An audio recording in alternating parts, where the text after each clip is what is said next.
23 anyos nga lalaki gipusil patay sa riding in tandem. Diris may dakbayan sa Lapu-Lapu mga katropa.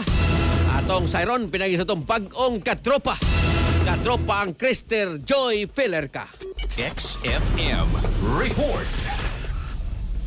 Patay ang usa ka 23 anyos nga lalaki human kini gipusil sa makadagang higayon sa riding in tandem sa sitio Kabaloy, Barangay Pahak, Lapu-Lapu City, alas 2:45 sa hapon kagahapong adlaw, Pebrero 16. Pinaagi sa cellphone sa biktima na sayran sa kapulisan sa Lapu-Lapu nga taga Surigao kini ug bago pa lang kining nagpuyo sa Barangay Basak. Ang biktima nadapa sa tambalanan human sa insidente apan nakabsan gyud kini og kinabuhi. Mato ni Police Captain Edsel Petesio, ang spokesperson sa Lapu-Lapu City Police Office, nga ang mong 23 anyos nakaangkon og napo kasamad pinusilan sa nagkadayang parte sa iyang lawas. So, bay ang igo niya sa iyang lawas, ma'am.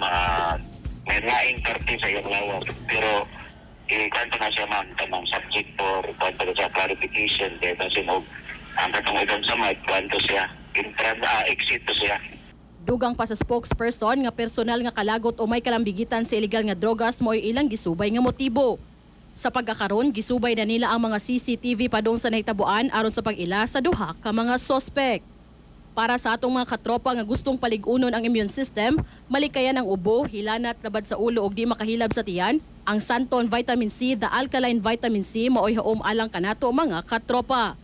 Alang sa nagkahiusang Pilipino para sa Pilipinas, kininyong katropa Crystal Joy Filerka, XFM News. XFM Report.